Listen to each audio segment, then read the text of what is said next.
Bom dia para você que é de bom dia, boa noite para você que é da boa noite, boa tarde se você estiver assistindo isso aqui depois no YouTube. Então você está no projeto Mayhem, a gente vai fazer uma série de bate-papos. Por quê? O que que aconteceu? Esse ano, por causa do Covid, a gente não sabe se a gente vai ter o simpósio de hermetismo, que já era um evento tradicional, né, onde o pessoal que manja de diversas ramificações aí do ocultismo, de religiões, vinham bater um papo. E aí agora a gente está convidando uma galera para vir expor os temas e fazer um bate-papo, dar uma palestra e explicar para vocês mais a respeito de várias religiões e vários hermetismos e vários movimentos. E hoje a gente vai falar sobre o Islã. E para chamar do Islã, que é uma das maiores, se não a maior religião do planeta, ou pelo menos em termos de egrégora, é uma das maiores. Eu vou chamar o meu irmão, Khaled. Khaled, seja muito bem-vindo aqui ao nosso bate-papo Mayhem. Muito obrigado, Deodébio. Boa noite, pessoal. Boa noite, tudo bem? Espero que esteja tudo bem com todos em tempos de pandemia, mas espero que estejam todos bem. E obrigado pelo convite, Deodébio. Para mim é uma satisfação, uma honra estar aqui falando como um muçulmano, falando um pouquinho sobre a religião muçulmana. Vamos lá. Bom, a gente vai começar fazendo aquela grande pergunta assim, se pedir para você se apresentar para as pessoas, como é que você Ok. conheceu a religião, como é que é a tua jornada aí dentro do hermetismo, né? Eu sei que, para quem não conhece, o Khaled é meu irmão de loja há muitos anos e ele consegue levar em conta. Muita gente pergunta, pô, mas você pode ser do Islã e ser da maçonaria? Como é que é essas coisas? Então tá aqui um exemplo vivo de como essas coisas são compatíveis, né? Então fala um pouquinho mais de você, Khaled. Vamos lá. Khaled Hamoud, meu nome, tenho 55 anos, sou brasileiro, né? Filho de libanês. Meu pai é do Líbano, veio para cá, para o Brasil, com 15 anos de idade. Sou casado, tenho 4 filhos, trabalho numa empresa americana de sistemas eletrônicos de segurança, né? E tive o meu contato com o islamismo através do meu pai, né? Meu pai, embora ele seja libanês e muçulmano, ele casou com uma brasileira, minha mãe é brasileira, mas acabou abraçando a religião muçulmana também por opção, né? Então, somos em 4 irmãos em casa também, todos muçulmanos, meu pai e minha mãe também todos muçulmanos. E daí que veio a minha criação dentro de um lar muçulmano. Maravilha. Então a gente vai fazer a primeira pergunta, que é falar da Vamos lá. história do Islã. Então, vamos começar do começo, né? O que é o Islã? De onde Vamos que ele lá. surgiu? Como é que isso funciona? Então fica à Vamos lá. vontade aí, né? O microfone Ok. é teu. Vamos lá. Para falar de islamismo, a gente precisa contar um pouquinho da história do seu principal personagem, que é o profeta Muhammad, né? Muitos chamam de Maomé, a gente acha que é uma tradução um pouco simplória para o nome dele, então, ou Maomé ou Muhammad, ele é o mensageiro de Deus. Então, a religião muçulmana, ela veio com o profeta, que foi nascido em 570 depois de Cristo, no século VI, né, na Península Arábica, mais especificamente na cidade de Meca, né? E ficou órfão muito cedo e acabou sendo criado pelo seu tio Abu Talib, que era uma pessoa de respeito na tribo onde eles moravam, né? Nessa ocasião, na Península Arábica, nessa época, era muito comum você ter tribos e povoados que eram essencialmente politeístas. E a cidade de Meca, onde o profeta nasceu, não era diferente. Então, ele era um grande centro mercadológico, né? E essencialmente politeísta. E o profeta nasceu nessa cidade, foi criado pelo seu tio, por ter ficado órfão, e o tio dele era um mercador na época também, e o profeta acabou seguindo o tio dele por vários povoados, por várias cidades, e ele acabou tendo contato muito com a religião, com o monoteísmo judaico e o monoteísmo cristão. E o profeta acabou ficando fã do monoteísmo. Então, ele não acreditava no politeísmo, ele achava que era um absurdo você ter um Deus para cada coisa, né? Como a tribo dele tinha o costume. e ele, desde muito cedo, acabou praticando o monoteísmo, acreditando que existia um único criador. Não era possível você ter vários deuses feitos de pedra, de paus, de couro, e existia uma força maior, né? E com isso, ele foi tendo contato, ele foi trabalhando, tal, e acabou trabalhando para uma viúva muito rica, na época, chamada Khadija, né? Então, ele trabalhou como pastor de ovelhas, como mercador para essa viúva, e depois de um certo tempo, ele acabou se casando com ela. E aí, estando numa situação um pouco mais estável financeiramente falando, né, ele conseguiu ter um pouco mais de sossego e se dedicar um pouco mais à meditação e adoração de uma força única, de uma força superior, né? E ele costumava se refugiar em cavernas em torno da cidade, contrariando o costume da cidade. Até que num dia, no ano 610, né, o profeta nessa ocasião já estava com 40 anos de idade, né, ele recebe a visita do arcanjo Gabriel, né? Imagina, você vê na sua frente um arcanjo, então ele ficou meio petrificado, ele não sabia o que fazer, e o arcanjo abraçou ele e falou: você é o escolhido de Deus e você tem a missão de pregar a palavra. E revelou para ele a primeira sura, que é um capítulo do Alcorão. O Alcorão é composto por capítulos, né, que a gente chama de suras ou suratas, e o primeiro versículo revelado foi justamente esse: leia em nome do seu Deus. E aí o profeta, embora ele tivesse uma situação bastante confortável financeiramente, ele não dominava a leitura. E ele falou para o arcanjo, falou: eu não sei ler. E o arcanjo passou para ele a missão, então, de ler, né, ou de recitar. Então, ele tinha a obrigação de decorar as revelações que lhe eram feitas para ele poder passar isso para frente, né?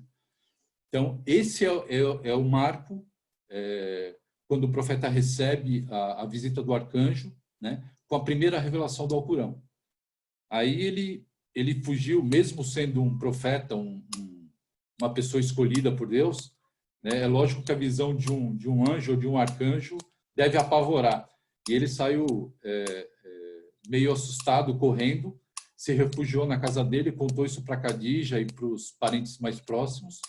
E nesse momento todos acreditaram e falaram: olha, se você recebeu essa missão e se você recebeu essa revelação, então faça isso acontecer.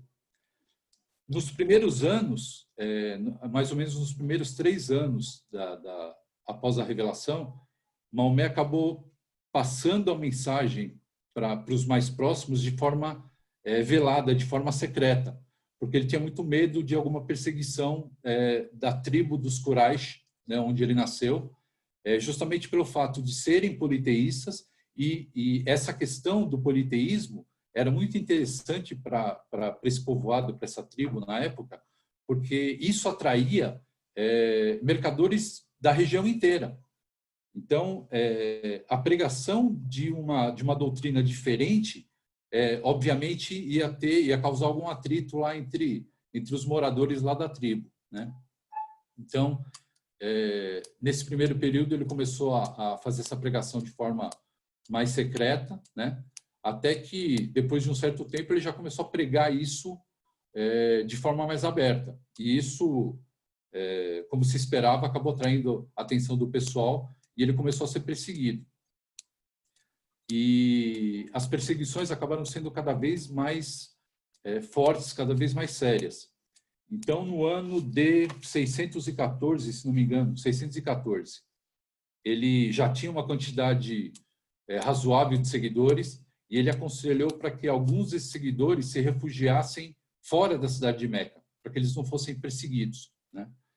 E aí ele, inclusive, aconselhou o pessoal a procurar refúgio na antiga Abissínia, a hoje Etiópia. Por quê? Porque na época existia um monarca cristão, muito conhecido por seu senso de justiça, por ser um homem muito justo, um homem muito honrado, né?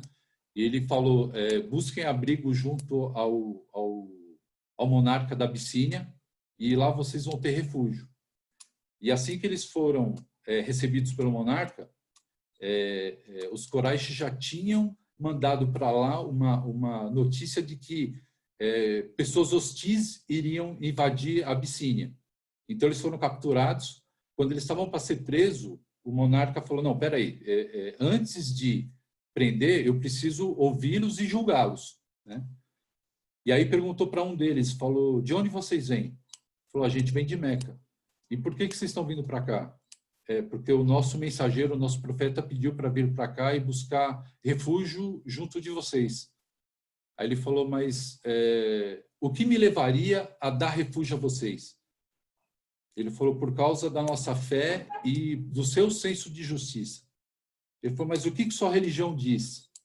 E foi nessa hora que um dos discípulos do profeta começou a contar a história de Maria, o que o Corão diz sobre Maria e sobre Jesus Cristo, né? E aí o monarca ficou tão emocionado com o que os discípulos do profeta falaram, que ele acabou garantindo o salvo-conduto lá para eles e acabou deixando eles lá em segurança durante muito tempo, né? Só que nisso as perseguições se tornaram cada vez mais graves em Meca. Até que no ano de 622 o profeta pegou e recebeu uma mensagem de Deus, numa visão que ele teve, pedindo para que ele fosse para uma outra cidade e fizesse a chamada Hégira, né? A imigração de Meca para Medina, que na ocasião se chamava Yatrib, que lá ele teria refúgio, onde algumas pessoas mais influentes da cidade já tinham se convertido ao islamismo, né? Então, ele e mais um grupo de fiéis migraram para a cidade de Medina, onde foi construída a primeira mesquita, e esse ano e essa ocasião, esse acontecimento, acabou sendo marcado como o ponto zero do islamismo no mundo. Então, 622 depois de Cristo é o ano zero do islamismo, e aí que se dá o surgimento de fato do islamismo, né? Esse pessoal que perseguia eles, qual era a religião que tinha ali na Arábia? Eles eram politeístas, na verdade. Então, o que você tinha... aquelas criaturas sobrenaturais? Não, na verdade, assim, a Kaaba, que mais para frente a gente vai explicar o que é aquele cubo preto, né? Lá tinham 360 ídolos, feitos de madeira, de pedra, e eles dizem que era um ídolo para cada dia do ano, né? É um deus para cada dia do ano. Então, isso, de uma certa forma, era extremamente atraente para quem vivia de comércio. Então, eles recebiam tribos politeístas lá da região toda. Então, para eles, era uma ameaça tornar ou adotar uma religião monoteísta. Entendeu? Então, por isso a perseguição. E aí, o que o profeta fez? Ele acabou, em Medina, juntando muito mais seguidores. Lá o islamismo acabou tendo uma expansão muito maior, obviamente. E aí ele conseguiu montar um exército para que fosse possível voltar a Meca e tomar a cidade de Meca. Entendeu? Porque Meca seria, assim, a cidade sagrada, onde está a Kaaba, né? Que é a casa sagrada ou a casa de Deus.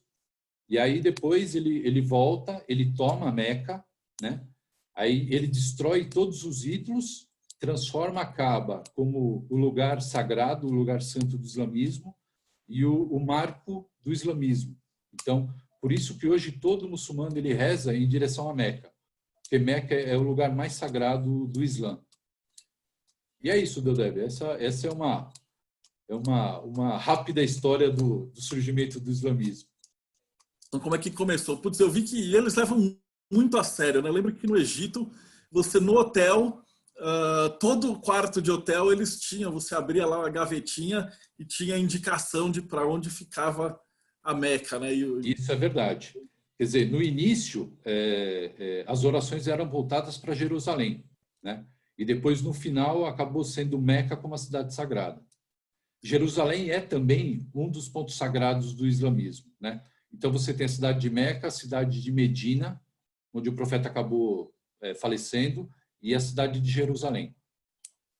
Para isso, a gente está ainda em 622. 622. E aí, juntou uma galera. Você tem noção de quantas pessoas que seguiam essa religião monoteísta? Não consigo te dizer, mas foi um exército razoável para poder voltar e tomar Meca. Assim, conflito armado mesmo, né? E aí que se fala da jihad islâmica, né? A luta para poder tomar Meca e tomar de volta o lugar que é considerado sagrado para o Islã. Perfeito. E aí, como é que ele acabou se desenvolvendo? Saiu, ele juntou essa galera, ficou um pedaço. Isso a gente ainda está em 600. Como é que foram os próximos séculos? Então, aí em 632, o profeta faleceu, né? E aí deu origem aos califados, ou os califas, né? E aí você tem o que se chama de grande apostasia, porque muita gente acabou largando a religião, porque eles acreditavam, eles tinham como figura primordial ou principal do islamismo o profeta. Então, quando o profeta morre, né, alguns não aceitavam os califas, que o califa, o que é o califa? O califa é o governador de uma comunidade islâmica, né, que ele é eleito pela comunidade. Então, aí que tem a origem também, isso pode ser uma pergunta aí mais para frente, ou uma curiosidade de alguém, a definição ou a diferença entre sunita e xiita. Então, quem que acabou sendo a figura principal depois da morte do profeta? O califa, ou os califas. E aí eles ficaram responsáveis pela expansão islâmica. Que aí se foi desde a Península Arábica até a Península Ibérica, chegando em Portugal, Espanha e assim por diante. E nessa época você já tinha o Corão montado. Sim, sim, sim. Na verdade, logo depois da morte do profeta, né, tudo que foi revelado para o profeta e ele passava para os seus discípulos, isso acabava sendo de alguma forma registrado em coro, escrito de alguma forma, e depois houve uma compilação de tudo do Alcorão, né, para se tornar o que o Alcorão é hoje, né? Todas as suratas que compõem o Alcorão. Não teve como teve na Bíblia cristã que você tinha os apócrifos? Não, negativo. Que ficou de fora e tal, ou não? Não, negativo. Aí foi tudo pego através tudo compilado através das revelações e que foi passado, né, para os discípulos do profeta e criou-se o Alcorão, né? Na verdade, se compilou o Alcorão, né, de tudo que era falado e passado, né, recitado de um para outro, e aí foi compilado no livro sagrado, no Alcorão. E aí cada califa aí passou a ser o próximo propagador.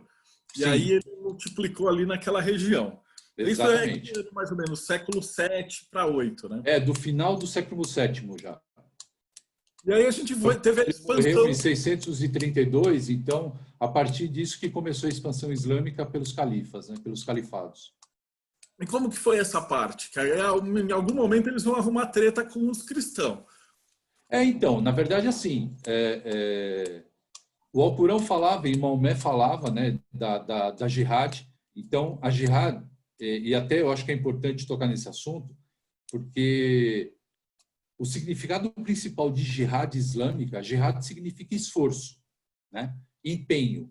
Em algum momento significa luta também, né? Só que o principal significado de jihad, você tem duas definições: a grande jihad e a pequena jihad, né? Então, a grande jihad, o que era?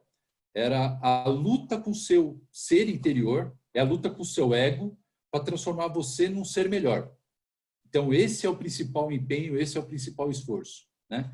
E a jihad menor, ou a jihad pequena, né, era justamente a luta contra os infiéis. O que são os infiéis? São os idólatras, ou são os politeístas da época, né? E aí, com a expansão islâmica, né, houve, obviamente, uma luta contra nações ou povoados cristãos, etc.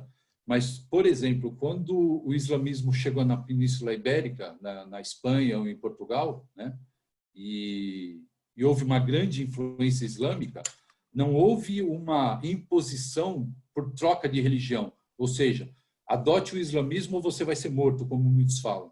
Não, negativo. Se você era da fé judaica ou da fé cristã e você era o que se chama de povo de livro, né, que o Islã também é uma religião de livro, porque ela tem o Alcorão, você podia manter a sua religião de livro, você pagava o seu imposto, que era parte disso era doado para os mais necessitados, né? E você podia seguir sua fé normalmente. Então, não houve aquela imposição, você tem que se tornar muçulmano à força. Negativo. Tinha que haver o respeito pela religião islâmica, assim como a religião islâmica tinha o respeito pelos cristãos também e pelos judeus também. Maravilha. E a treta toda gira em torno de Jerusalém, no final das contas, né? Eles avançam para lá. Como é que foi essa história? Então, Jerusalém, ela é uma cidade sagrada também. Se você me permite, eu queria até compartilhar. Vai fundo. Tem uma imagem aqui que é muito bacana. Todos vendo aí? Tá perfeito, manda ver. Vamos lá. Eu queria só passar aqui, só fazer uma observaçãozinha. Essa frase aqui é a frase com que a gente começa todo o trabalho, inclusive o primeiro versículo do Alcorão.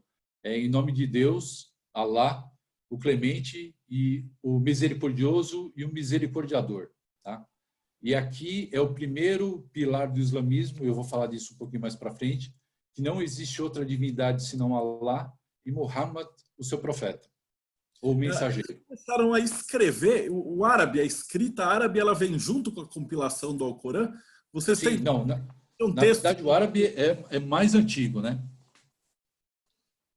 O árabe é mais antigo, mas o Alcorão, originariamente, ele só pode ser publicado em árabe.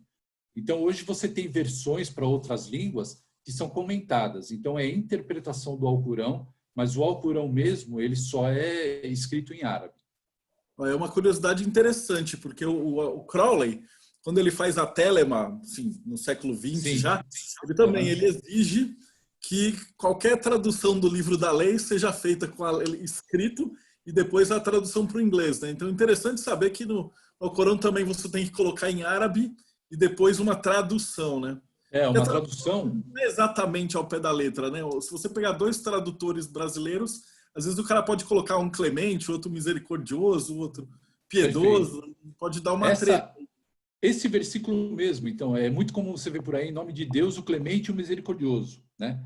Mas a tradução mais correta ou a mais aproximada seria em nome de Deus, o misericordioso, o misericordiador, né?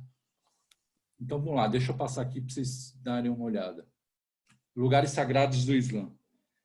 Essa aqui é a entrada da Mesquita de Meca, que é o principal local sagrado do Islã, né? E aí você tem aqui a presença dos minaretes, e muita gente me pergunta, mas o que é esse minarete, né? O que é isso? Como até já ouvi o pessoal comentar, isso é a simbologia de um míssil? O que é? Já puxando para aquela história do terrorismo, né? E, na verdade, isso aqui é uma torre de onde um fiel chama os outros para rezar. Quem já teve a oportunidade de visitar um país islâmico, no momento das orações, ele percebe que existe um cântico chamando os fiéis para rezar. Isso durante 5 vezes ao dia, né? Então, era daqui de cima que ele chamava, e para poder ter um alcance maior para que ele pudesse ser ouvido mais longe, ele tinha que subir o mais alto possível para poder chamar os fiéis para rezar. Então, a justificativa do minarete é isso, tá? Essa aqui no meio é a mesquita da cidade de Medina, para onde os muçulmanos fizeram a fuga, né, ou a migração. E essa aqui é a mesquita de Jerusalém, uma cidade sagrada para as 3 grandes religiões do mundo. Ela é sagrada tanto para o islamismo, como para o cristianismo e como para o judaísmo, né? E por que essa mesquita é sagrada? Ela foi construída em cima de uma rocha, por isso que é chamada Dome da Rocha, né? E tem um episódio muito interessante aqui, chamado Isra ul-Mi'raj. Foi uma viagem que o profeta fez junto com o arcanjo Gabriel de Meca para Jerusalém. Então, a primeira etapa, chamada de Isra, é a imigração de Meca para Jerusalém, e a partir daqui ele subiu com o anjo Gabriel para o 7º céu. Então, foi aqui em cima dessa rocha que ele pisou, e aí diz, inclusive, que essa rocha aqui ainda levantou, e ele falou, opa, para que teu lugar não é aqui comigo, é aí onde você está. E ela ficou, e essa rocha ela é suspensa por um dos lados, né? Então, por isso foi construída uma mesquita, e é um lugar sagrado para os muçulmanos, em torno dessa rocha aqui. Tá? Então, por isso que é um lugar sagrado. Então, são as 3 principais cidades sagradas do Islã: Meca, Medina e Jerusalém. Você mostrou lá a Kaaba. Quando eu estava no Egito, eu vi uma palestra com um dos guias lá. E ele estava explicando que esse pano preto que fica em volta, na verdade, os caras ficam costurando, né, durante o ano inteiro. É E aí você verdade. tem a criação de bicho da seda, que é específico, que os caras têm o bicho e aí ele é rezado. E aí o fio é de ouro. E tipo, tem É um ritual verdade. mágico assim absurdo por trás, né? Não é só um pano. E E ele estava existe... contando e foi mostrando lá o vídeo, e é uma coisa assim que, para o cara trabalhar lá, ele tem que ser um cara super iniciado, dentro de toda a paramentália, e aí ele vai tecendo, e aí são os caras melhores que podem tecer com fio de ouro. Então, explica para o pessoal que tá vendo isso daqui, o que é esse monumento? Então, isso aqui, na verdade, o que se fala de Kaaba é esse cubículo preto aqui, que originariamente ele não é preto, né?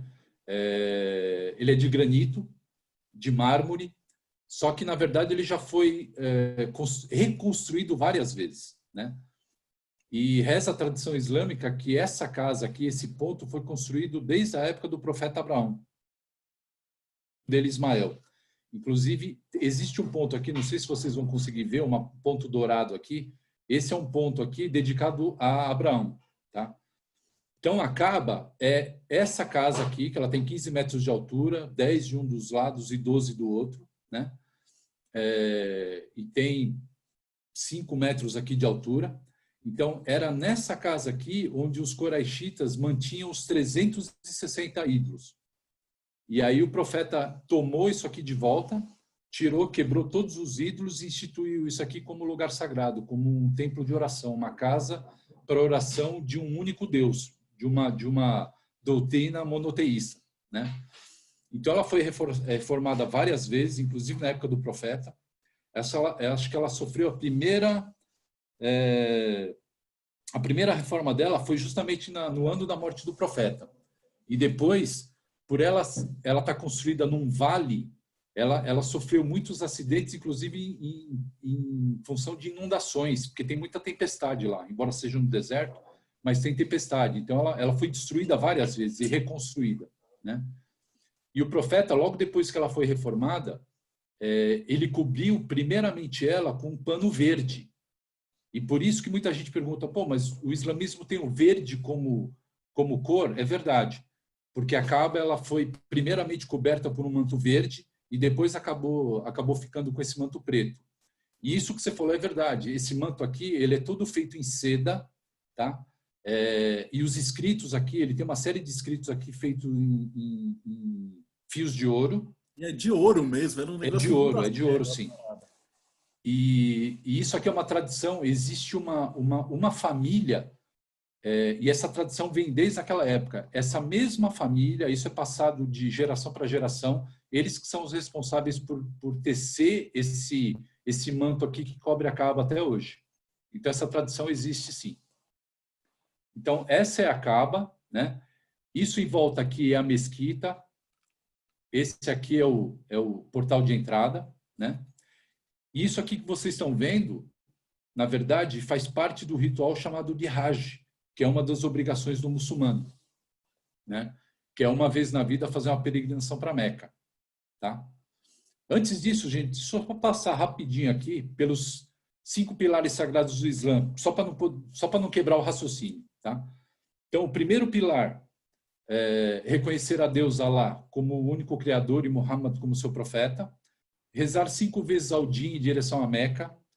Essa parte aqui, esse pilar é muito importante, que foi depois dessa ascensão do profeta Muhammad até o 7º céu, que lá Deus ordenou ele que passasse isso para os muçulmanos, essa obrigatoriedade de fazer as 5 orações ao dia, né?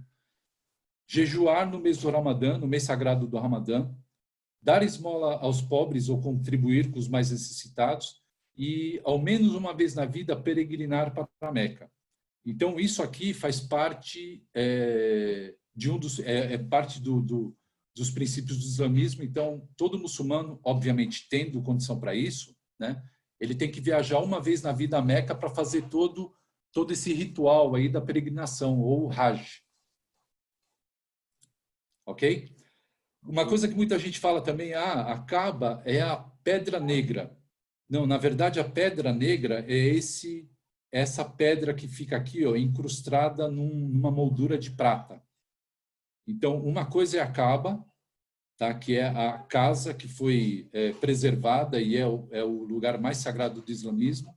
E outra coisa é essa pedra negra, que diz a tradição também que ela veio do paraíso e que ela branca como a neve e acabou ficando negra em função dos pecados da humanidade. Tá?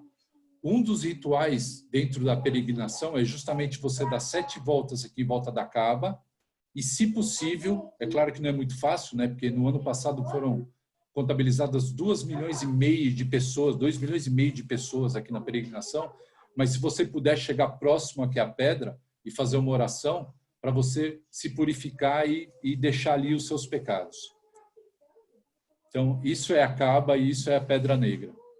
Eu tenho uma pergunta só, talvez tenha a ver aqui, o Frei 336 pergunta assim, na peregrinação à Meca, sacrifício de animais é uma lei? Se sim, o que é feito com os animais sacrificados? Depois, na verdade, assim... comenta disso daí, porque existe o halal, né? Sim. O halal, na verdade, é o seguinte, para você poder comer uma carne, o animal tem que ser sacrificado, ou tem que ser morto de acordo com os preceitos, ou o que a gente chama de halal, né? Então, o animal não pode passar por sofrimento, não pode ser morto de uma forma dolorosa, né? Tem que ser feita uma oração ao sacrificar o animal e tem que ser feito de uma única vez com uma faca afiada no pescoço. E aí você tem que drenar todo o sangue do animal e aí sim você pode consumir aquela carne. E aí você tem um fiscal que vai vigiar se isso é possível para exportar, né? Exatamente. Na verdade, Dodeb, essa pergunta é bastante interessante. Existem alguns órgãos aqui no Brasil que fazem essa fiscalização para poder exportar a carne que vai para alguns países árabes, né? Então você tem isso na Perdigão, na BRF, né? Então você recebe um selo chamado de halal e a partir daí os países árabes consomem essa carne aqui, seja de frango ou carne bovina aqui do Brasil. Maravilha. Depois eu vou perguntar, existe a restrição do porco, né? Mas continua no teu raciocínio, eu anotei aqui depois para a gente não quebrar o ritmo. Legal. Então vamos lá, alguma pergunta aqui sobre a Kaaba ou a Hajj? Porque o pessoal que está assistindo pode fazer as perguntas pelo chat e aí eu vou repassando para o Khaled, se vocês tiverem alguma curiosidade do que ele falou até agora. Mas acho que está tudo tranquilo, pode seguir. Legal. Então vamos lá, passando algumas curiosidades.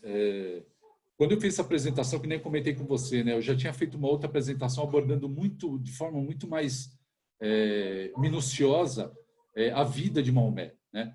Mas aqui a abordagem é um pouco diferente, então a gente passou na origem do islamismo, um pouco da vida de Maomé e passar por algumas curiosidades do islamismo, que são perguntas que normalmente o pessoal faz muito para mim, né? Então vamos lá, passando por algumas curiosidades.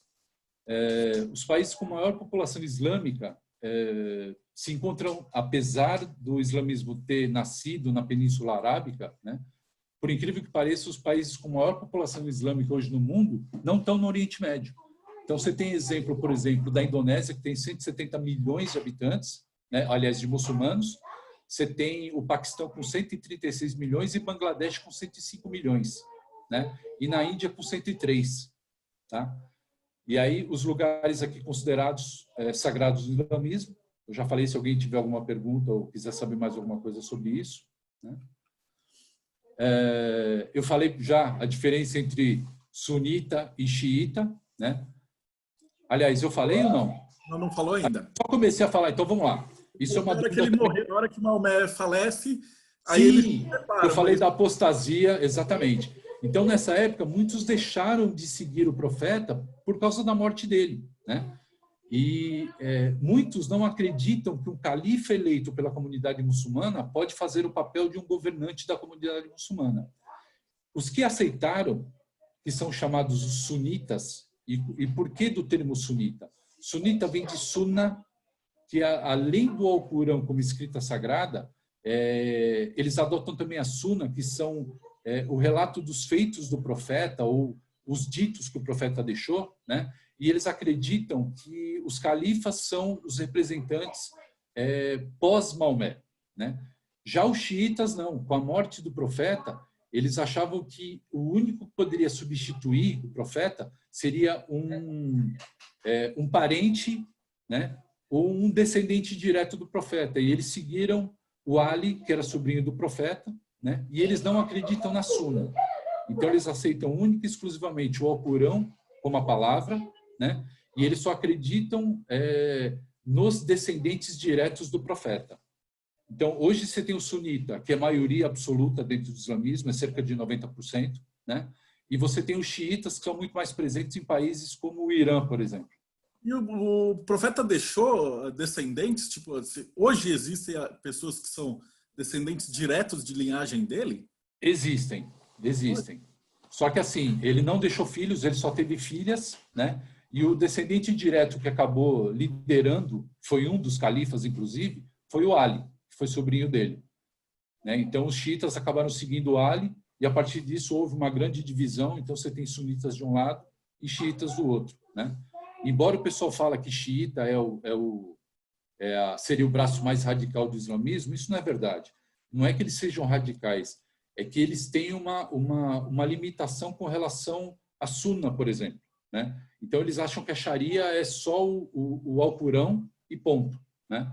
E para o sunita, não. Na verdade, a Sharia, que é a lei islâmica, ela é composta por todos os mandamentos do Alcorão, mais aquilo que o profeta deixou como ensinamento, que é a Sunna. Ok? Tranquilo. Então, vamos lá. Outra dúvida que é muito frequente, o pessoal me pergunta muito, o que é Ramadã? Né? Então, vamos lá. O Ramadã ou Ramadã, na verdade, é o nome de um mês do calendário muçulmano. Tá? E para quem não sabe também, o calendário muçulmano ele é diferente do calendário gregoriano. Então, o calendário muçulmano é baseado também em 12 meses, porém, ele é um calendário lunar. Então, ele tem aproximadamente 11 dias a menos do que o calendário gregoriano. Então, as datas, elas nunca coincidem. Então, o Ramadã que cai esse ano num determinado mês do calendário gregoriano, no ano que pode cair num outro mês, né? Então, o Ramadã é o nome do 9º mês do calendário islâmico e, de acordo com a tradição, foi o mês em que o profeta começou a receber as revelações. Então, no sentido de uma homenagem, é um mês de sacrifício. Então, nesse mês se pratica o jejum. Então, e como é que é feito o jejum? Que essa é a principal curiosidade. Quer dizer, fica o mês todo sem comer? Não, não é isso. Na verdade, o muçulmano, no mês do Ramadã, no mês do jejum, ele se abstém de comer e de beber durante a luz do dia. Mais especificamente, entre a primeira oração do dia, que é a oração do alvorecer, né? E a penúltima oração do dia, que é a do entardecer. Então, ele cessa, ele entra em jejum, ele para de comer e de beber, inclusive água, após a primeira oração do dia, e só pode voltar a comer depois da penúltima oração. E é o mês todo assim. Daqui, que o Frei colocou assim, e se a pessoa for diabética e ela precisar ter uma alimentação? Existe não, aí ele tá isento da responsabilidade ou da obrigatoriedade de fazer o jejum. Então, pessoas que precisam tomar remédio, pessoas de idade avançada, crianças, eles não têm a obrigatoriedade de fazer. Aquele que se sentir à vontade, né, e achar que vale fazer o sacrifício, aí sim ele pode fazer o jejum. E não precisa ser o mês todo, tá? Ele pode fazer alguns dias como forma também de sacrifício.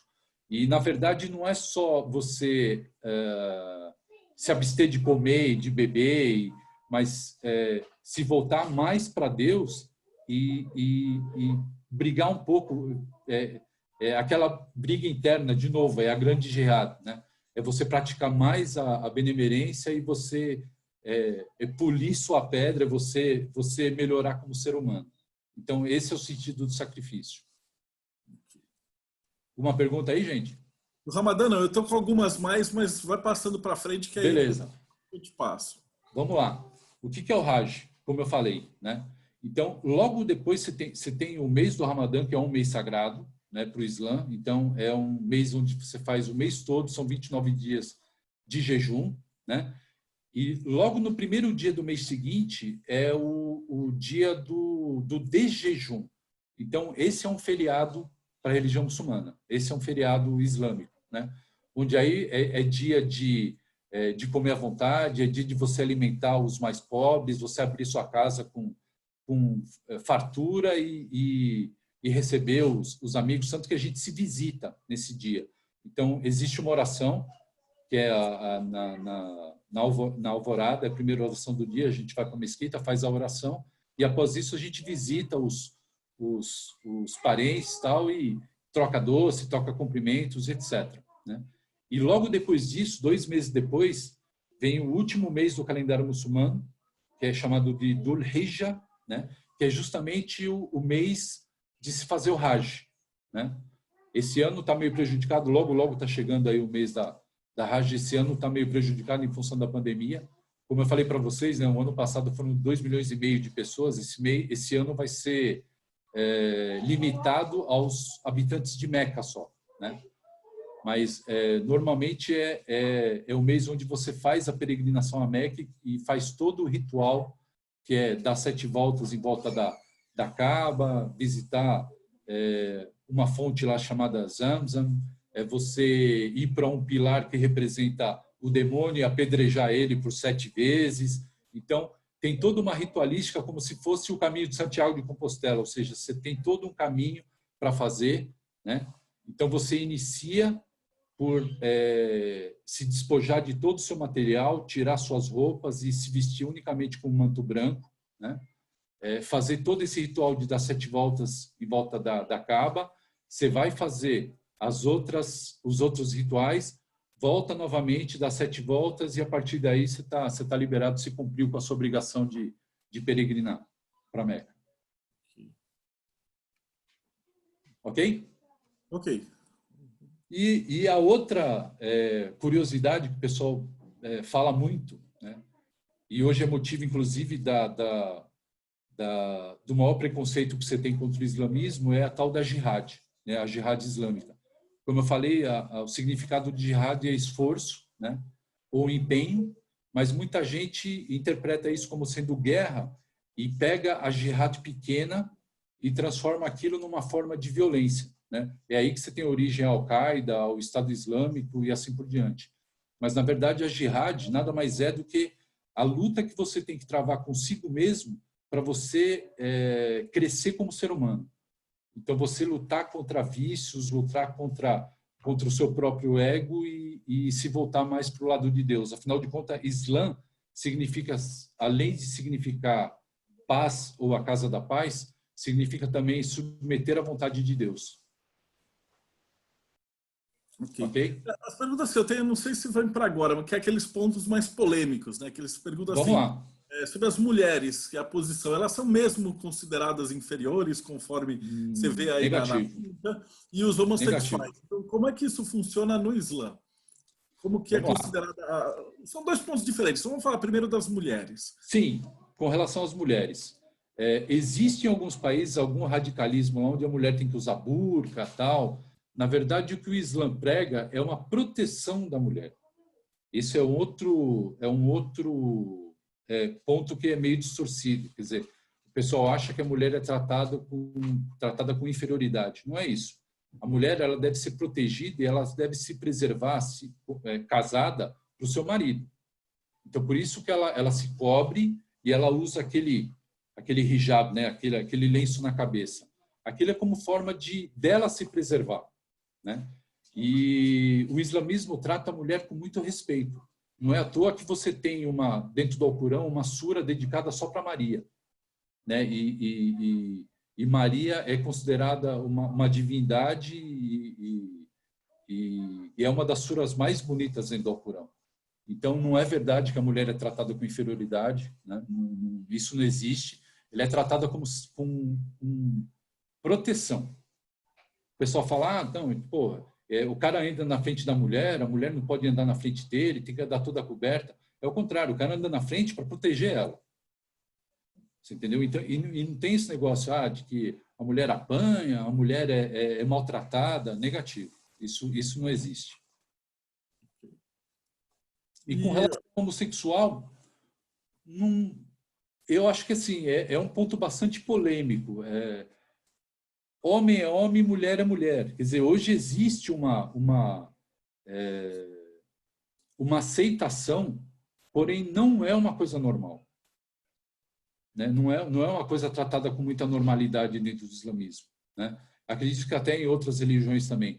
Mas existe uma aceitação, né? Existe um respeito, porém não é considerado uma coisa absolutamente normal.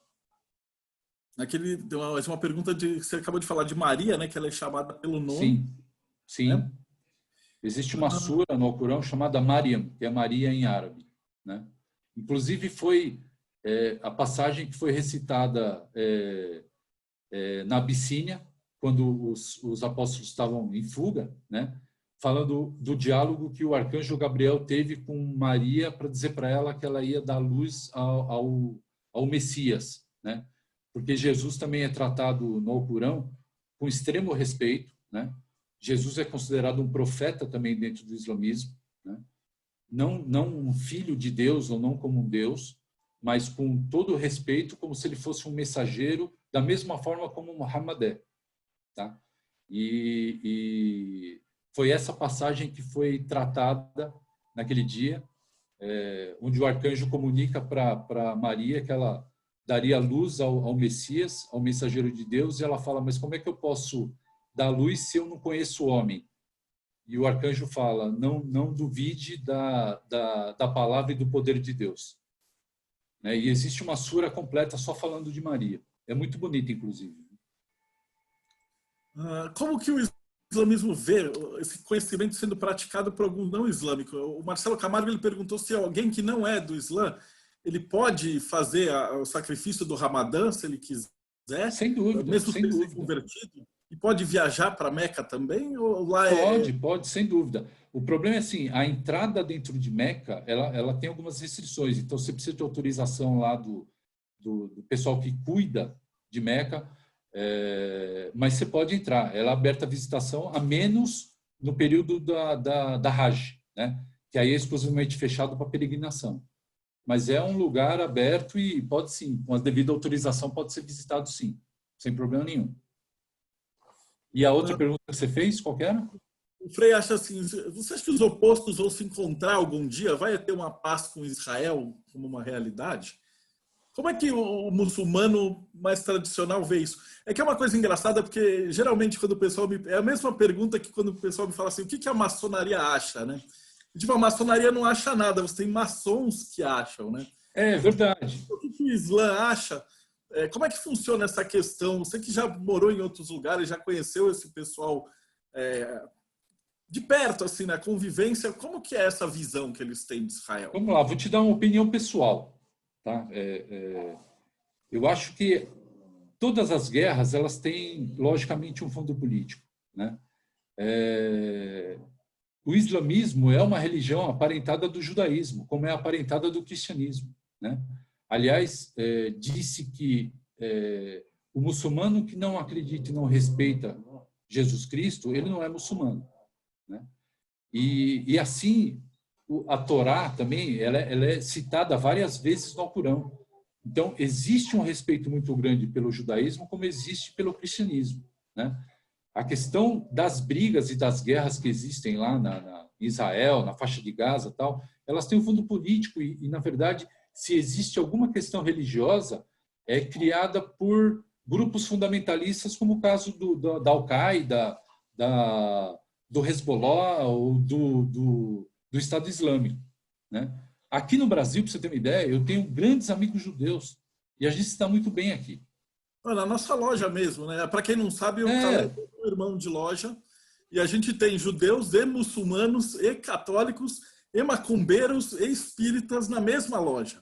Vivendo em harmonia. Convive numa boa, né? Então, o pessoal vivendo em harmonia. E eu tenho grandes amigos judeus e, assim, eu evito muito entrar nessa bola dividida. Né? Então, existe, claro, um conflito. A Palestina hoje ela é foco de um conflito muito forte, né? Mas eu não entro nessa bola dividida. Eu acho que misturar religião com política e botar isso no meio da guerra é temerário, é muito perigoso. E tem a última pergunta que ficou faltando, que era o porco, né? Da questão da alimentação. Você Sim. ainda vai falar disso ou eu posso perguntar isso Não, agora? não, pode falar. Pode. Vamos Quais são lá. as restrições alimentares? Como é que funciona essa regra? Então vamos supor que eu queira virar um muçulmano, se me Sim, tornar. Que tipo de restrições teria? Que dogmas que tem? Você pode falar um pouquinho dessa parte prática do dia a dia? claro, vamos lá. Primeira coisa, para se tornar um muçulmano, aí entra aquele primeiro mandamento, ou primeiro princípio. Reconhecer que não existe outro Deus. E aí vem uma coisa importante, Deb. O pessoal fala, porra, o Alá é Deus dos muçulmanos? Não, o Alá não é Deus dos muçulmanos. Alá é Deus em árabe. Então, vamos explicar um pouquinho isso. A palavra leh, em árabe, significa Deus ou divindade. Alá, o artigo al, e você vê isso presente em muitas palavras, né? Tem muitas palavras que acabaram vindo da língua árabe, que você tem o al na frente, é o artigo definido, o a, tá? Allah significa o Deus. É mais uma afirmação de que Deus é único. E é o único Deus. Então, dizer que Allah é Deus dos muçulmanos não é uma verdade. Deus é Deus, seja para os muçulmanos, para os cristãos, seja para quem for. Entendeu? Então, primeiro princípio, reconhecer Deus como única divindade. E aí Deus não aceita sócio, não aceita... tem que reconhecer ele como princípio criador e o profeta Muhammad como mensageiro de Deus. Esse é o primeiro mandamento, né? E aí, para você se tornar um muçulmano, você tem que executar os outros 5 princípios. Então, rezar 5 vezes ao dia, praticar o jejum do mês do Ramadã, se possível, né? Praticar a benemerência, ou doar um pouco do que você tem para os mais pobres ou os mais necessitados, e tentar, dentro das possibilidades, peregrinar uma vez para a Meca. Além disso, você não pode comer carne de porco, porque o porco é considerado uma carne impura, tá? Você não pode fazer uso de bebida alcoólica, né? E você precisa evitar os vícios, né? E se dedicar mais às virtudes. Então, esses são os principais mandamentos. E uma coisa que o pessoal fala, embora hoje está um pouco mais flexível, né? Falar o árabe. Por quê? Porque o Alcorão ele é considerado somente na língua árabe. Então, você tem versões do Islã, você tem comentários do Islã em outras línguas, mas o Islã ele deve ser recitado sempre em árabe. Isso, obviamente, que é um pouco mais difícil, né? Ou muito mais difícil, porque o árabe é bastante complicado, né? Mas são esses os princípios para quem quer se converter. Mas você veja, é um assunto também bastante interessante. Você vê a evolução do islamismo em países da Europa, por exemplo. Então, você tem hoje uma migração muito grande para o Islã. Não é à toa que o Islã hoje conta com 1,5 bilhão de adeptos espalhados pelo mundo inteiro. E você tem E, gente, eu não tô falando como pregador aqui, não. São fatos, tá? Eu não estou aqui para pregar, nem admoestar, nem... Não é isso, não. É só colocar os fatos aqui. E você tem hoje na Europa uma expansão muito grande de islamismo. E assim, você percebe que sempre junto aos mais pobres, aos mais necessitados. Estados Unidos, por exemplo, você tem uma expansão do islamismo, por exemplo, em penitenciárias. Né? E nos guetos, por exemplo, você tem uma expansão também muito grande entre os negros. Isso é muito comum. Por que o porco? Por exemplo, no hinduísmo eu perguntei por que a vaca. Qual que é o princípio de por que é o porco? Porque é ao contrário, lá porque a vaca é sagrada. Sim. Mas o porco não, porque o porco é impuro. Tem alguma história disso? Não, é mais porque o porco era criado a partir era alimentado a partir de restos, de dejetos, então ele é um animal historicamente sujo. Hoje não, lógico, né? Mas é por isso, porque é uma carne impura, uma carne imprópria. Só por isso. Okay. Uma pergunta da Ana Luísa, ela fala assim, o conceito de renascimento, reencarnação, tem lugar no islamismo? De acordo com o Islã, o que acontece depois que você morrer? Vamos lá. Boa pergunta. Duas perguntas. Na verdade, o que acontece quando um muçulmano morre e o que acontece quando um infiel morre? Vamos lá. É para falar o que dizem os outros ou minha opinião pessoal? Então, vamos lá.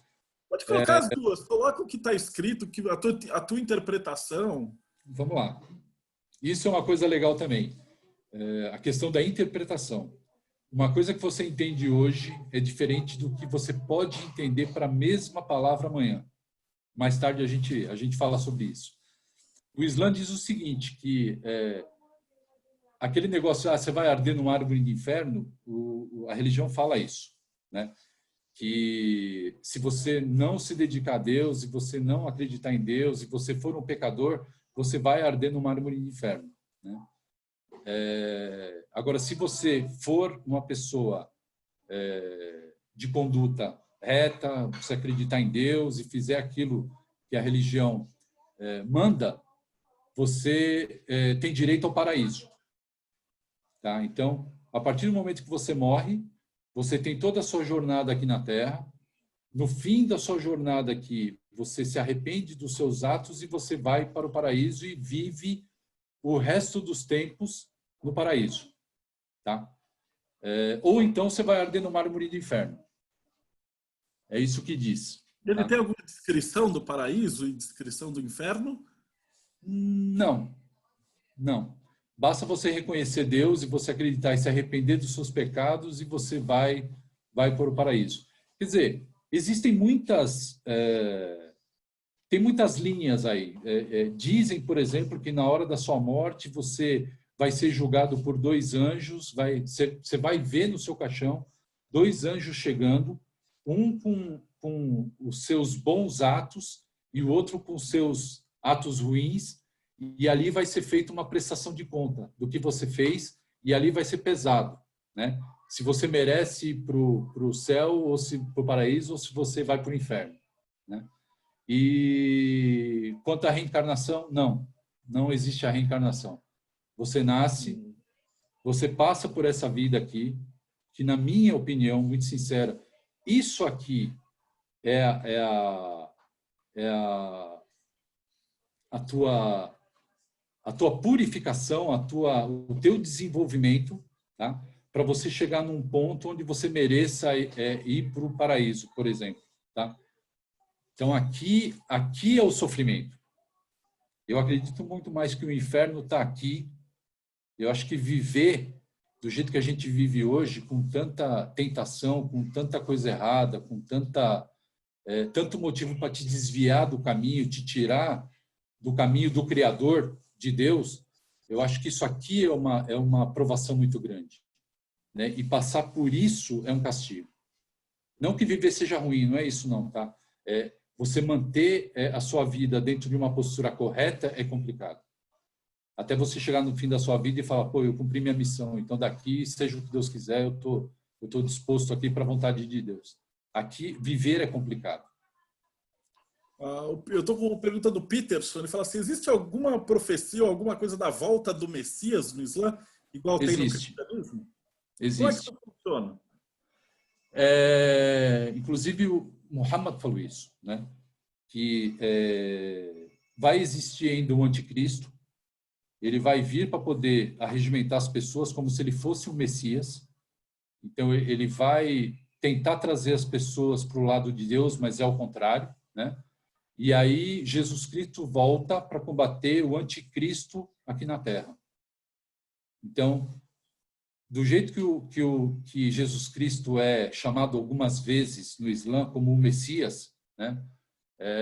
Ele vai retornar aqui para poder lutar contra o anticristo. Esse aqui que o Frei está perguntando, e o Mashiach? Qual que é a visão do Islã? Mashiach, o que é? Desculpa a ignorância. Eu também não sei o que é exatamente. Você refaz a pergunta, Rei? Enquanto isso, o Paco está perguntando como é que a pessoa se converte ao Islã? Existe algum tipo de batismo ou rito Não, de iniciação? não. Na verdade, assim, a pessoa procura uma mesquita, conversa com um sheik, né?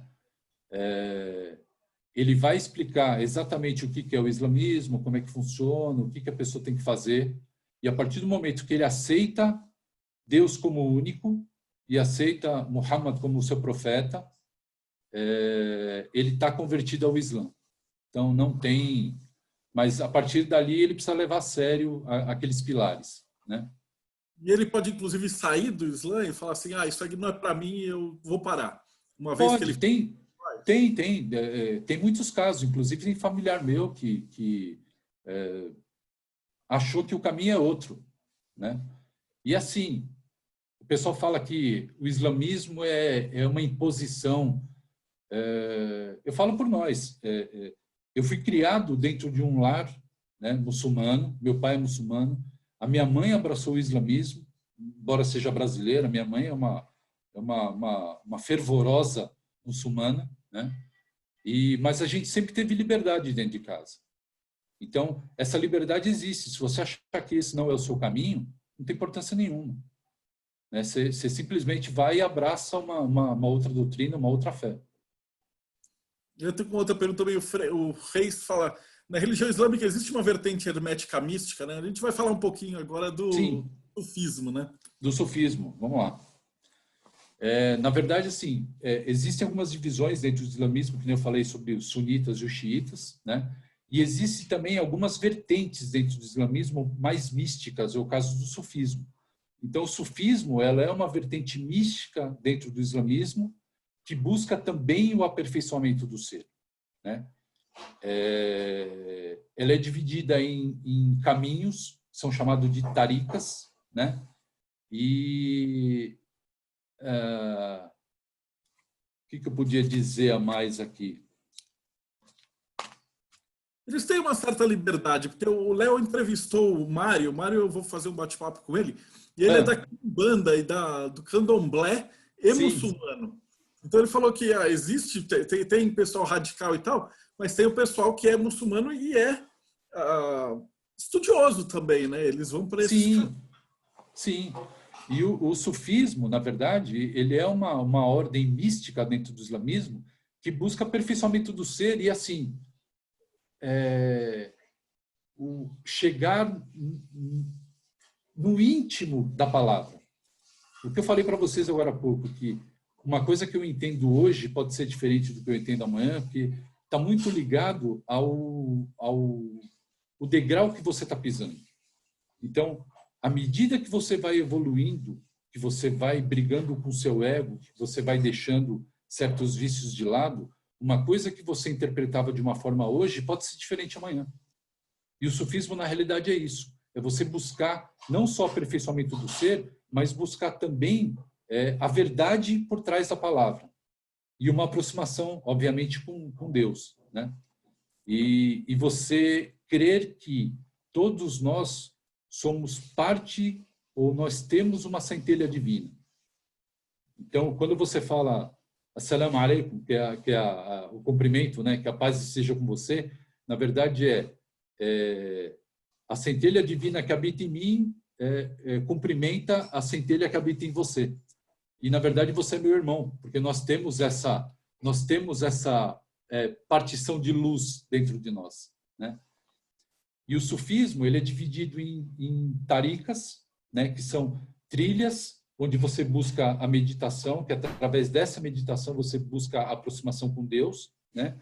E ela é feita de algumas formas. Algumas ordens sufis, elas buscam a meditação profunda através do canto. Outras buscam através da dança.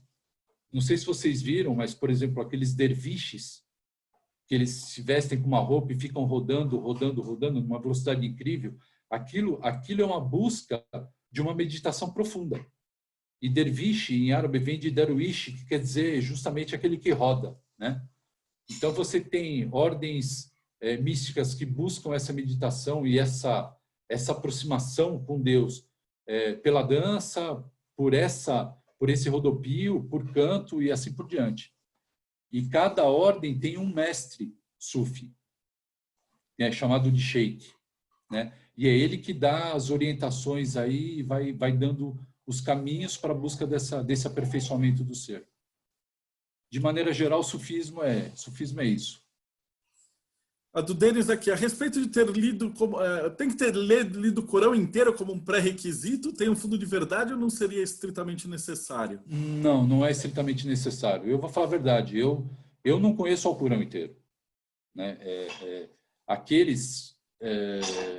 Você tem dois tipos de sheikh. Aquele que prega na mesquita, né? E ele lê o Alcorão de uma forma, porque quando você está fazendo as suas orações, aquelas 5 que você tem que fazer durante o dia, chamado as-salat, você recita versos do Alcorão. E aí você tem uma maneira de você recitar.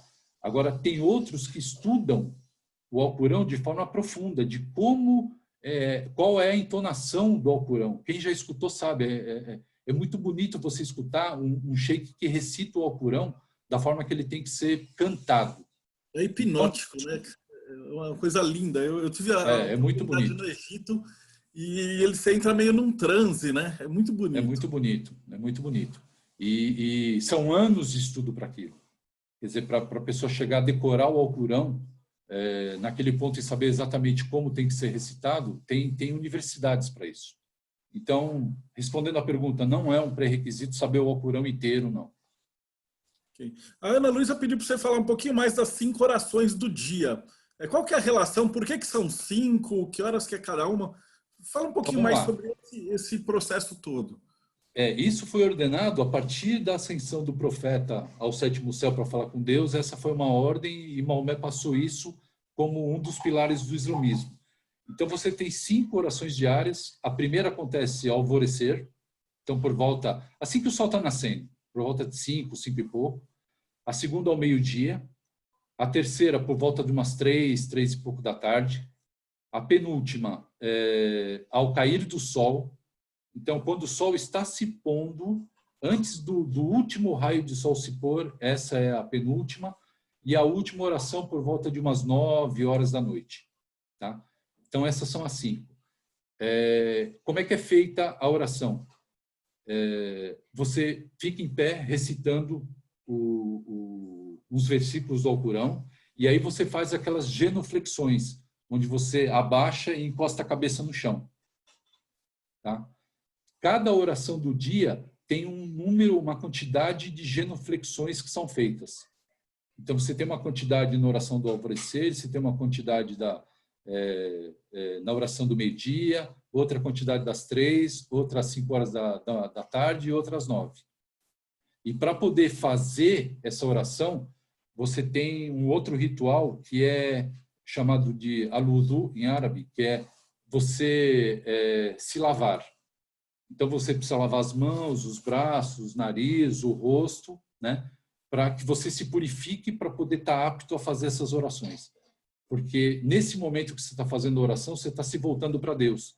Então, nada mais justo, nada mais certo do que você se purificar, você se limpar, praticar uma higiene, né? Para poder fazer essa oração.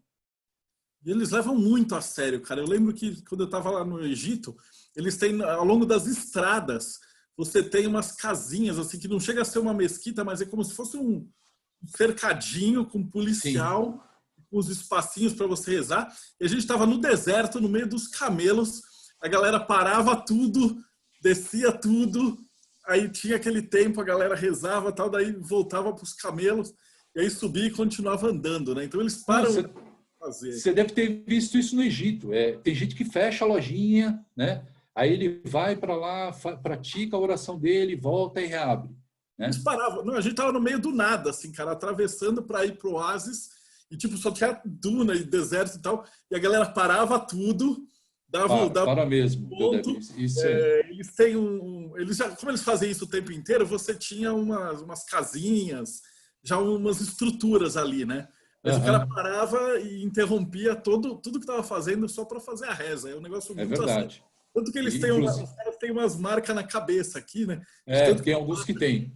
é um orgulho, é como se fosse aquela orelha de couve-flor dos lutadores de jiu-jitsu, né? Uma É pessoa em volta das verdade. mulheres, elas ficavam olhando assim para aqueles caras que, nossa, esse cara é devoto, né? Ele tem uma aura, né? Não, e dependendo da cidade que você está, que nem eu te falei de Amman, lá na Jordânia, por exemplo, que você tem 7 grandes mesquitas, a oração, aquele chamamento da oração, que é o chamado adhan, você escuta na cidade inteira. Então, nesse momento, ou você pode ir para a mesquita praticar a oração, ou você pode fazer na sua casa, né?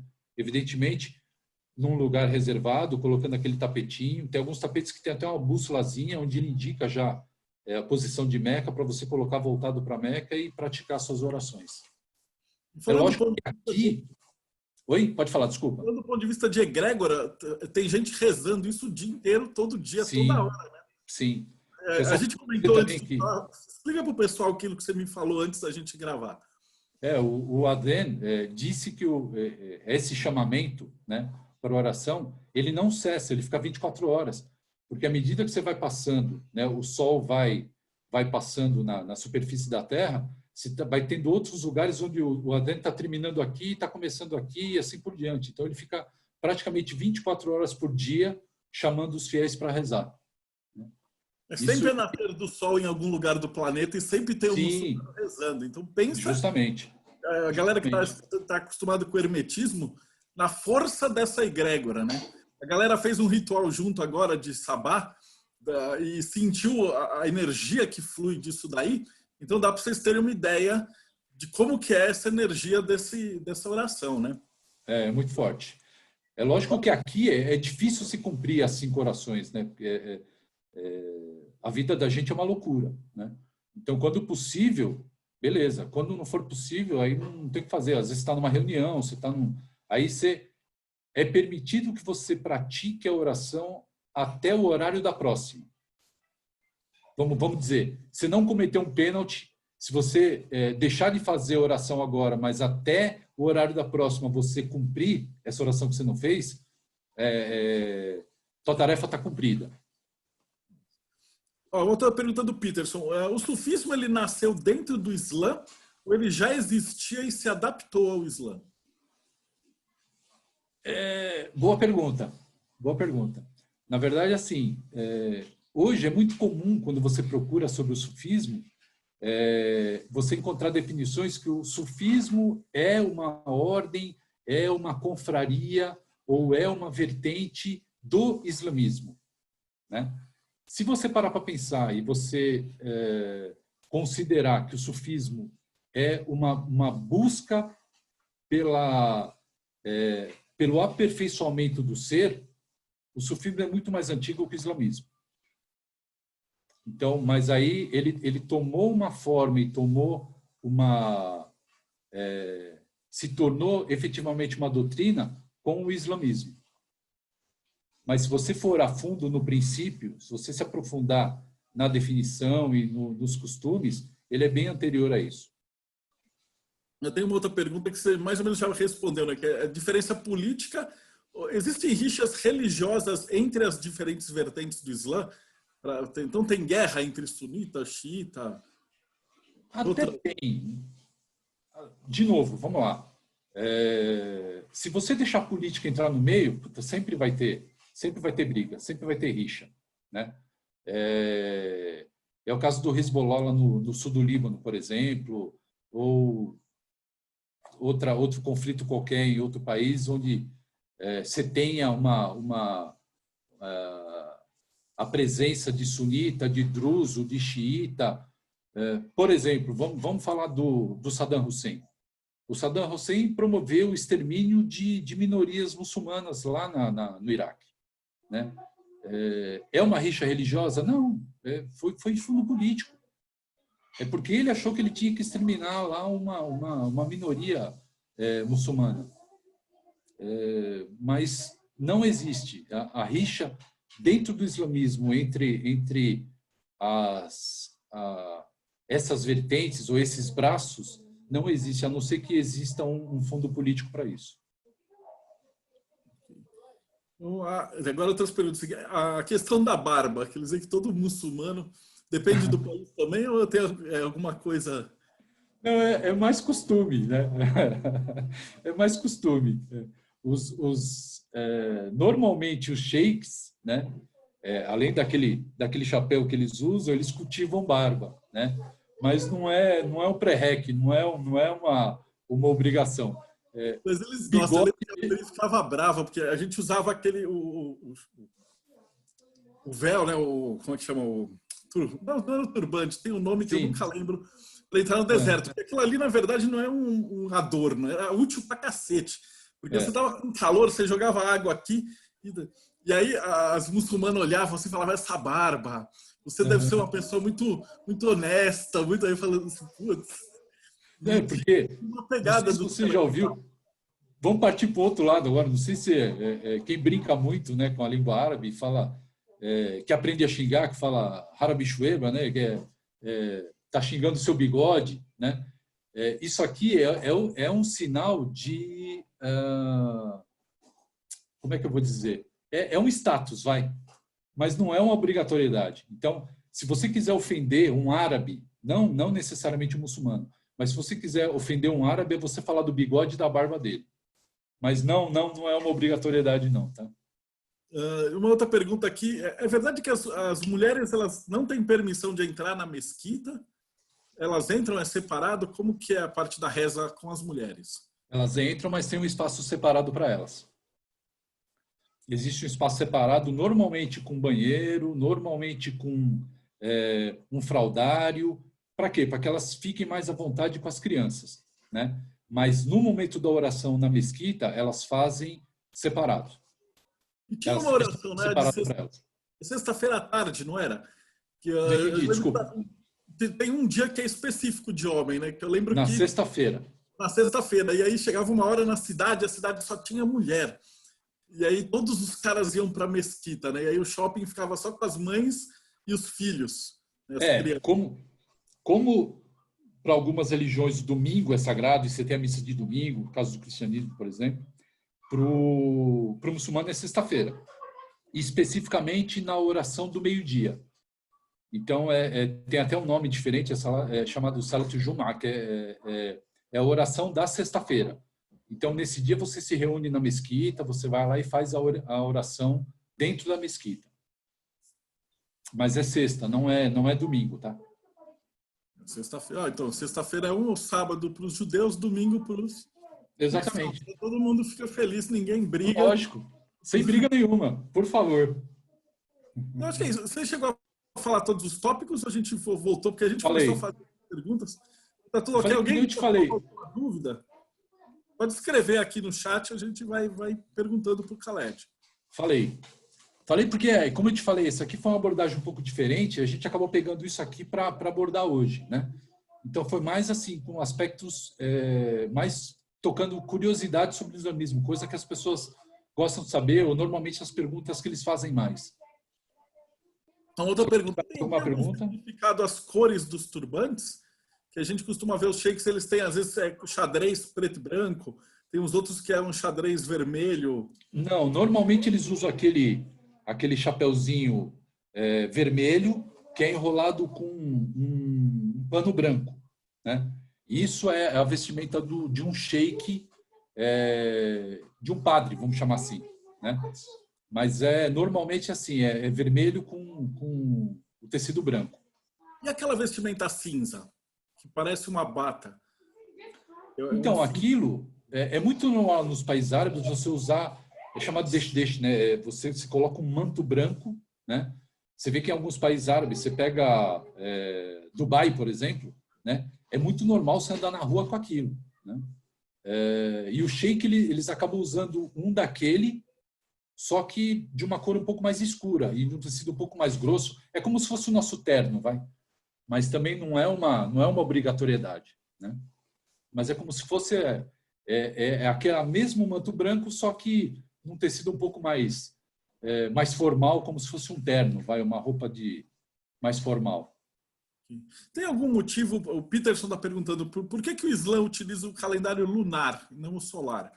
para marcar as festividades, tudo? Tem algum motivo ou é histórico? Não, a convenção foi usar o calendário lunar as 4 fases da Lua, né? Então, você não usa o calendário solar normalmente, é o calendário lunar. E aí você tem os 12 meses do islamismo, né?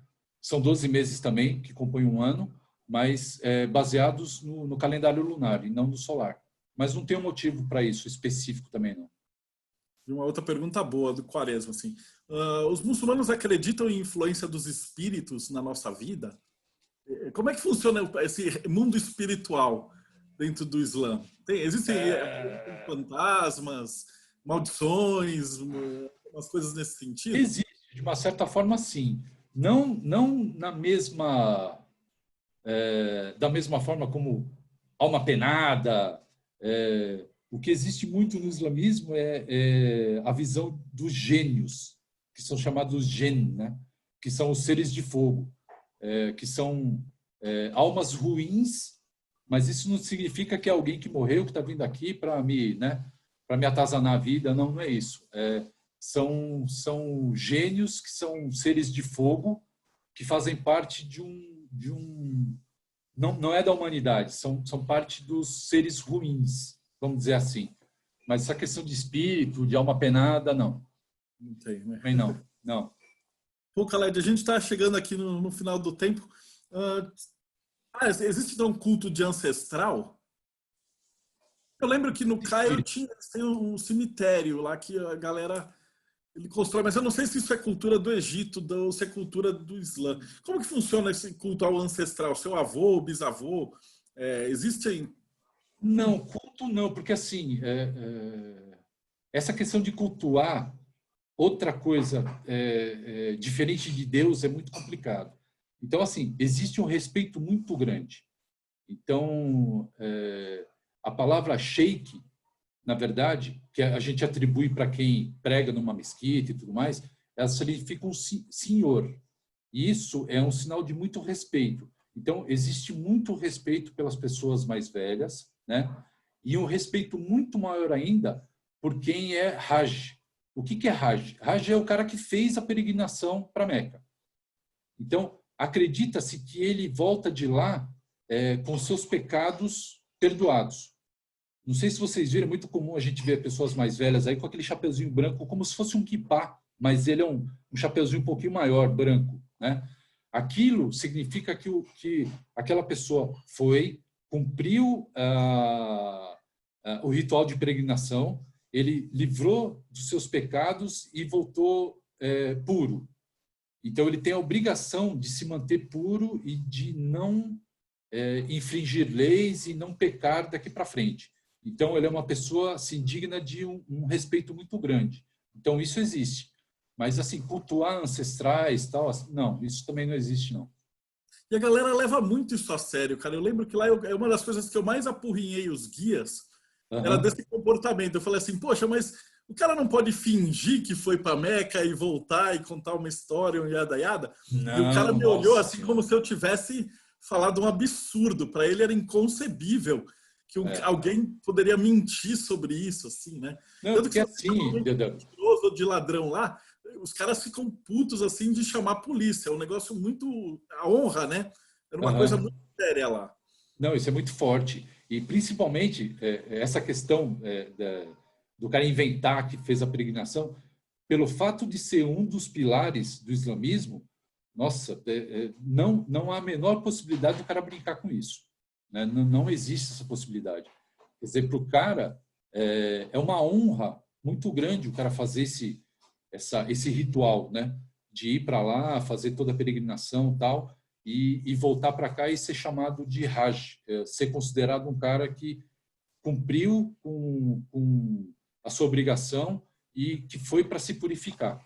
Então, não acredito também que alguém mentiria sobre isso. Não... Na tua experiência, o pessoal que você conheceu que fez essa peregrinação, eles voltam mudado?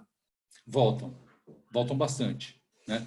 Aí você tem alguns aspectos. Tem gente que volta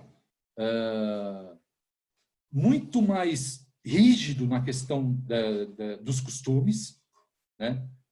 Porque assim, eu não fiz ainda, eu gostaria de fazer um dia, mas eu acho que aquilo deve mexer muito com a cabeça do cara, porque ele volta assim, ele volta realmente muito mudado. Então ele volta levando muito a sério os preceitos, principalmente a questão das 5 orações diárias, a questão do jejum, né?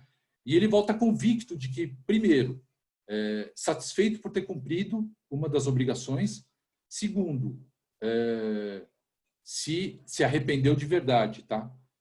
Se ele chegou lá e se arrependeu dos seus erros e pediu para que Deus perdoe e fez todo o ritual, então, dentro dele, de verdade, Dodebe, eu acho que isso deve criar uma grande mudança dentro do cara, né? E alguns voltam um pouco mais radicais, outros voltam nem tanto, mas você percebe uma mudança muito grande assim, na postura, no comportamento.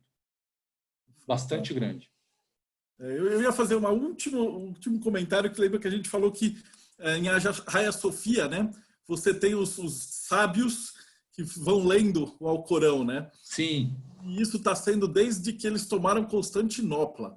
Então, para quem está acompanhando em casa, imagina que desde que tomaram Constantinopla, 1500, 1600, eu nunca lembro, você tem, tipo, 20 pessoas, sábios, eruditos, lendo o Alcorão ao mesmo tempo, e aí quando um precisa parar para ir no banheiro, entra um outro, e aí é de noite, 24 horas por dia, fazendo essa meditação. Então, para ter uma ideia de como essa egrégora é forte, né? Até eu não sou conectado, você chegava em Luxor, que dava o horário, as mesquitas faziam a vibração, parecia que tinha um som na cidade inteira. E você sente mesmo, né? Ele pega o corpo, é uma coisa muito bonita. Não, e detalhe, né? De novo, esses sheiks que leem o Alcorão na mesquita, isso é muito comum lá em Meca também. Então, na grande mesquita de Meca, você tem a leitura do Alcorão 24 horas por dia, né? Isso só cessa no momento das orações, né? E aí volta e o Alcorão continua sendo recitado. Para recitar o Alcorão da forma correta, existe um estudo muito forte para isso, muito, muito grande, né?